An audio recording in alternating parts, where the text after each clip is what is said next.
السلام عليكم، كي دايرين؟ لاباس عليكم؟ مزيانين؟ بخير على خير؟ كنتمنى ان شاء الله تكونوا بخير وفي احسن الاحوال ان شاء الله. كما كيبان لكم هذا النهار غادي نشارك معكم اجواء السفر.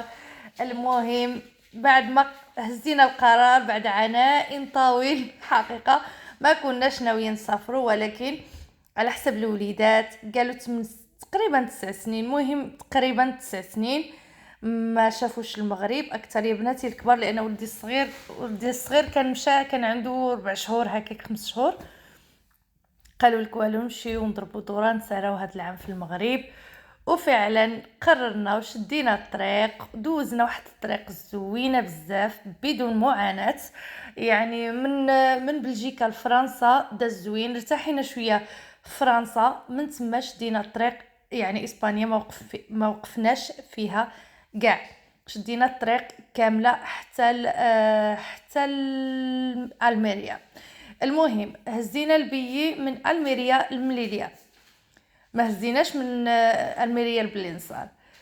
المهم دوزنا واحد الطريق اللي هي واعره بزاف، والمشكل المعاناه حنا ما عانينا حتى من شي حاجه، ولكن بانوا لينا الناس اللي هابطين عندهم مشاكل.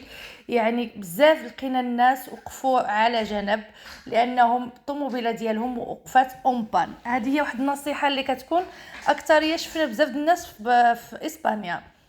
انسان من كيخرج من شي دوله لدوله خصو يتاكد من السياره ديالو واش تقدروا توصلوا ولا ما توصلوش، او لانك عارفين كما كنسمعوا بزاف على اسبانيا فيها مشاكل كثيره. حنايا بالضبط ما وقفناش في اسبانيا ودرت الاحتياطات ديالي كاملين، يعني باش الله يحفظ، راكو عارفين الطريق كي دايره صعيبه. الناس ما ردوش البال بانهم ضروري خصهم يركزوا اول حاجه هي الطوموبيل، يردوا لها البال، يشوفوا يعني واش مزيانه، واش صالحه للسفر ولا لا. هادشي اللي كاين. وبالنسبه لي زاكسيدون اللي كيوقعوا مع الطريق، هادشي في الرجوع لما رجعنا وقعوا لي زاكسيدون. يعني لقينا من بعد نهضروا على هذا الموضوع حتى من بعد، لقينا باريس مبلوكيه على حسب لي زاكسيدون. الانسان لما كيشد الطريق طويله فيها يومين وما كيرتاحش، على نورمال العيا فريمون كنا عيانين، وصلنا عيانين لواحد الدرجه لا تتصور. ولكن الحمد لله هنايا كما كيبان لكم بعد ما وصلنا لالميريا وليدات فرحوا، شدوا طريق طويله، هزينا معنا الماكله ديالنا. هنايا بعد الانتظار اللي كيقولوا الناس اصحاب الجاليه ما جاتش، بالعكس جات شهر 7. حنا في البدايه ديال شهر 7 مشينا هبطنا بزاف، الباطو كان عامر الطب. واحد الحاجه كنمشيو نريزيربيو البيي كيقولوا لنا ما عندناش البيي، ما عندناش البيوت، ما عندناش البيوت عامرين. ولكن من كنمشيو للباطو كندخلوا للباطو كنلقاو البيوت كاينين، ما كيبغيوش يدخلوهم في البيي، كيقولوا لك خصك تريزيربيه حتى كتوصل الباطو. اذا بغيتي تريزيربي بيت تريزيربيه، ولكن بثمن غالي، 160 الاورو للبيت. وحنايا يعني جلسنا غير على بوطاكا عاديه صافي، دوزنا يعني واحد الليله وصافي.